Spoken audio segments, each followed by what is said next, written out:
네, 이번엔 경제 라이브입니다. 경제 소식들을 깊지만 쉽게 전해드리겠습니다. 오늘은 주동원 한양대 경제학부 교수, 박수호 매경 이코노미 기자 나왔습니다. 어서 오세요. 네, 안녕하세요. 안녕하십니까? 네, 오늘 아침에 나온 속보부터 전해드리겠습니다. 주식 양도소득세 대주주 기준이 현행 50억 원으로 유지됩니다. 구윤철 경제부총리 겸 기획재정부 장관이 오늘 아침에 말한 내용 들어보시겠습니다. 주식 양도세 대주주 기준에 대해서도 과세 정상화와 자본시장 활성화 필요성 사이에 많은 고민이 있었습니다. 그러나 자본시장 활성화에 대한 국민적 열망과 함께 대주주 기준 유지가 필요하다는 당의 입장 등을 종합적으로 고려하여 대주주 기준을 50억 원으로 유지하기로 하였습니다. 정부는 앞으로도 자본시장 활성화와 생산적 금융을 통해서 기업과 국민 경제가 성장을 할 수 있도록 뒷받침하는 데 총력을 다하겠습니다. 네, 자본시장 활성화를 위해서 주식 양도세 부과 기준을 대주주 기준에서 10억 원으로 내리지 않고 50억 원으로 그대로 유지하기로 했습니다. 박 기자, 코스피 지수는 일단 두 손 들어서 환영하는 모습이에요. 네네네. 지금 3,400도 넘어서 시작을 했습니다. 네네. 10억이라는 게 사실은 그 내는 사람의 입장에서 10억 하면 사람들이 굉장히 돈이 많다 이렇게 생각할 수 있겠지만 그 주식을 이게 가족 합산 개념이거든요. 그러면 생각보다 그 10억을 했을 때 우리 아버지, 그다음에 우리 배우자 뭐 이렇게 아래까지 생각하면 그걸 합산했을 때 10억이 넘어갈 때 한 종목을 보유하고 있는 사람들이 10억이 넘어가면 그러면 양도소득세가 25%, 뭐 20% 이렇게 내야 되거든요. 그러면 이제 세금 좋아하는 사람 없잖아요. 근데 그 전까지 그 주식을 거래할 때 세금을 내지 않던 사람이 갑자기 다 대주주야? 이렇게 돼버리면 좀 놀랍습니다. 그래서 이런 부분에서 대주주의 기준을 10억으로 내리면 사람들이 굉장히 그래서 나도 그럼 주식 안 할래. 아니면 연말 되면 난 주식을 팔아야지 10억 밑으로 팔아야지 이렇게 하는 사람들이 많다 보니까 12월이 됐을 때 원래 산타 랠리에서 막 올라가야 되는 시점인데 이런 부분이 오히려 내려갈 수 있다는 그런 가능성이 많아서 그래서 이제 주주들이 분노를 많이 했고 이런 부분들을 이재명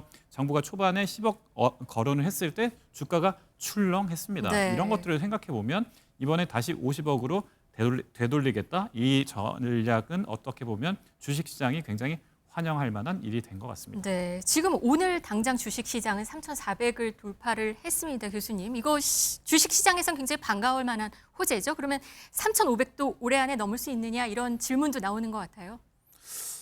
예, 제가 경제학자지만 제 처한테 이 주식 투자 못 해가지고 혼난 경험이 네. 많은데 그리고 또 그 다른 그 동료들이나 뭐 내지는 일반인들한테 네. 그 주식시장 전망했다가 또 틀려가지고 혼난 적이 하도 예. 많아서 이 주식시장 질문을 전망할 저에게 시기가? 안 해주셨으면 하기도 했었는데 네. 그런데 일단 지금 박 기자님 말씀하신 것처럼 주식 투자자들에게 그 양도세 그 한도를 그대로 유지하기로 한 것이 네. 일단 그 긍정적인 그 시그널을 주게 된다라고 하면 주식 시장은 결국은 내가 어떻게 판단하느냐보다는 다른 사람들이 주식을 살 것이냐 팔 것이냐에 대해서 이제 판단을 하는 거죠. 네. 그래서 경제학적으로는 그걸 허드 비헤이버, 뭐 내지는 밴드웨건 이펙트, 뭐 이렇게 얘기를 하는데 네. 그런 심리가 같이 간다 그러면은 오늘 방금 보고 오니까 3,400에서 다시 아래쪽으로 조금 내려갔던데 네. 그래서 조금 두고는 봐야겠지만 그래서 주식에 대해서 누구도 예측할 수는 없지만 일단은 우리나라 경제를 위해서도 좀 상승하는 쪽으로 가면 좋겠다라는 기대를 가져봅니다. 네, 이 논란 끝에 현행 기준으로 되돌려 놓기는 했지만 이 정부의 말 한마디가 사실 주식시장에는 냉탕과 온탕을 오가게 한 일이기도 했습니다. 그럼 왜 이렇게 된 것인지 과거 구윤철 부총리 발언 한번 들어보시겠습니다. 주식 양도세 대주주 기준도 50억 원 이상에서 10억 원 이상으로 환원하겠습니다. 뉴스 나오는 거 보면 50억 얘기를 많이 하고 부총리 정부에서는 10억 얘기를 지금 하고 계신 것 같아요.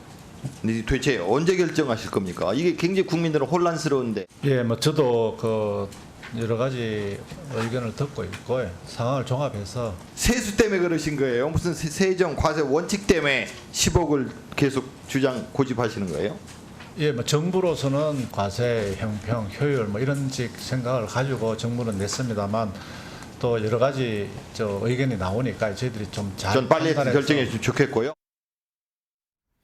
네, 7월 말부터의 구윤철 부총리 발언 들어보셨는데요. 그러니까 과세 원칙 때문에 이렇게 했던 거네요. 50억에서 10억에서 다시 50억. 그러니까요. 경제학자 입장에서는 지금 구윤철 장관이 얘기한 그 논리에 공감하는 부분이 꽤 크거든요. 네. 예, 그런데 아까 말씀드린 대로 주식시장에서 이게 또 그 경제학에서 이 세금 효과를 실제로 임피리컬하게 실증적으로 분석을 했을 때 이게 효과가 있느냐에 대해서도 또 그러니까는 이게 지금 그 한도를 낮췄다고 해서 주가가 떨어진다라는 실증적 그 결과도 크지는 않아요. 네. 근데 이제 그럼에도 불구하고 과거 분석은 과거 분석인 거고 이 그 제도 변화가 주식 투자자들 일부라도 그걸 팔게 하고 그래서 그것이 다른 사람들의 주식 시장에 대한 믿음까지 붕괴시키게 된다라고 하면 그러면 주식 시장에 부정적인 영향을 미칠 수밖에 없고 그거를 저도 그 이재명 대통령 그 100일 회견에서 보니까 네. 이재명 대통령도 비슷하게 본인은 일단 내리는 것이 맞다라고 생각을 하지만 시장에서 이렇게 반대하고 부정적인 효과가 있을 때 고집할 일은 아니다라는 말씀을 하셔서 뭐 물론 그 정부의 그 정책이 좀 그 주식을 부양하겠다라는 네. 정책을 하고 오히려 세금을 늘리는 그런 정책이 좀 비일관적으로 보일 수도 있지만 어쨌든 또 정부가 해야 하는 일 중에 하나가 과세 형평성을 달성해야 하는 거였기 때문에 일단 시도해봤었다라고 이해를 하시면 좋을 것 같습니다. 뭐 그러면 조금 더 일관성 있는 정책은 그래도 필요할 것 같습니다. 우리 코스피 5천을 얘기했잖아요. 네네.